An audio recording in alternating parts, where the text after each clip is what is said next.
இங்கே கொடுக்கப்படுற கர்த்தருடைய வார்த்தைக்கு செவி கொடுக்கிறோம். அல்லேலூயா.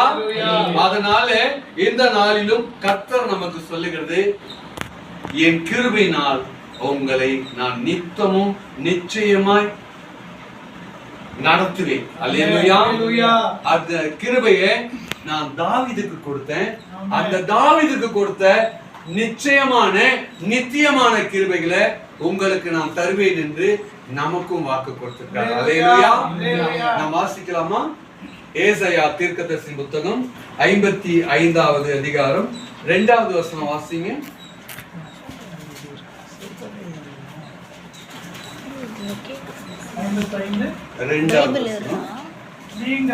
நீங்கள் அப்பமல்லாததற்காக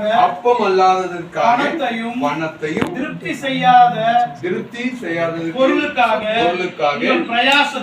உங்கள் பிரயாசத்தையும் செலவழிப்பானே. நீங்கள் எனக்கு மன்னிச்சுக்கணும். 3வது வாசம்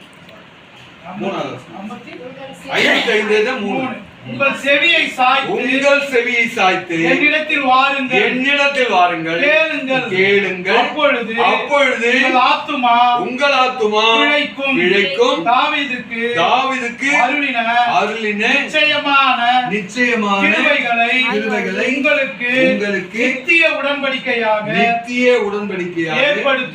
ஏற்படுத்துவேன். அல்லேலூயா.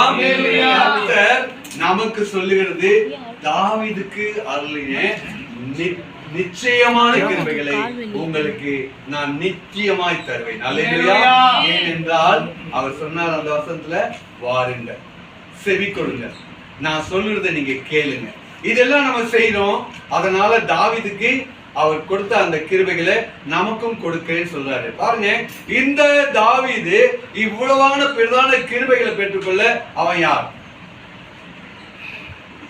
தாவீதுக்கு இந்த கிருபைகளை அவன் கொடுக்கிறான். பாருங்க, அந்த கிருபையை சொல்றாரு தாவீதுக்கு நிச்சயமான ஒரு ஷூரிட்டி. அந்த நிச்சயமான கிருபைகளை அவனுக்கு கொடுத்தாருன்னா அவன் யாரு? அதை பெற்றுக்கொள்ள அவன் எப்படி இருந்தான்? கர்த்தருக்கு இருதயத்துக்கு ஏற்றவனா இருந்தான். வாசிக்கலாமா? 2 சாமுவேல் புத்தகம் 7வது அதிகாரத்துல 8வது வசனத்தையும் 9வது வசனத்தையும் வாசிங்க.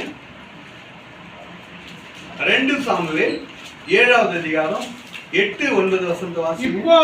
இப்பொழுதும் நீ என் தாசனாகிய தாவீதை நோக்கி, சேனைகளின் கர்த்தர் சொல்லுகிறது என்னவென்றால், நீ இஸ்ரவேல் என்கிற என் ஜனங்களுக்கு அதிபதியா இருக்கும்படி ஆடுகளின் பின்னே நடந்த உன்னை நான் ஆட்டு மந்தையை விட்டு எடுத்து நீ போன எவ்விடத்திலும் உன்னோட இருந்து உன் சத்துருக்களை எல்லாம் உனக்கு முன்பாக நிர்மூலமாக்கி பூமியில் இருக்கிற பெரியோர்களின் நாமத்திற்கு ஒத்த பெரிய நாமத்தை உனக்கு உண்டாக்கினேன். ஆமென். உண்டாக்குவேன். பாத்தீங்களா?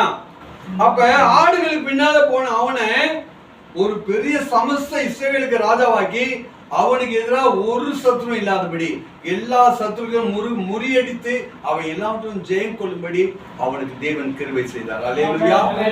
ஆடுகள் பின்னால போகும்போது அவன் பேபேன்னு ஆட மட்டும் ஓட்டல. அவன் என்ன செய்தான்? ஆடுகள் பின்னால போகும்போதும் அவன் கர்த்தரை துதித்தான். கர்த்தரை அவன் அப்பொழுதும் துதிச்சான்.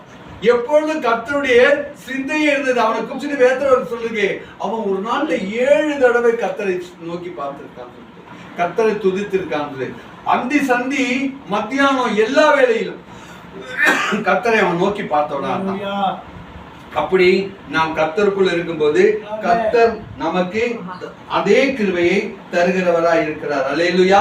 இத பாருங்க, உறுதிப்படுத்தும்படி அந்த கிருபையை பற்றி உறுதிப்படுத்தும்படி அவர் இன்னொரு கூட புதிய ஏற்பாட்டின் காலத்துல நமக்கே வெளிப்படுத்திருக்கார். அப்போஸ்தலர் நடவடிக்கையின் புத்தகம் 13வது அதிகாரத்துல 34, 34வது 35வது வசனத்தை வாசிங்க.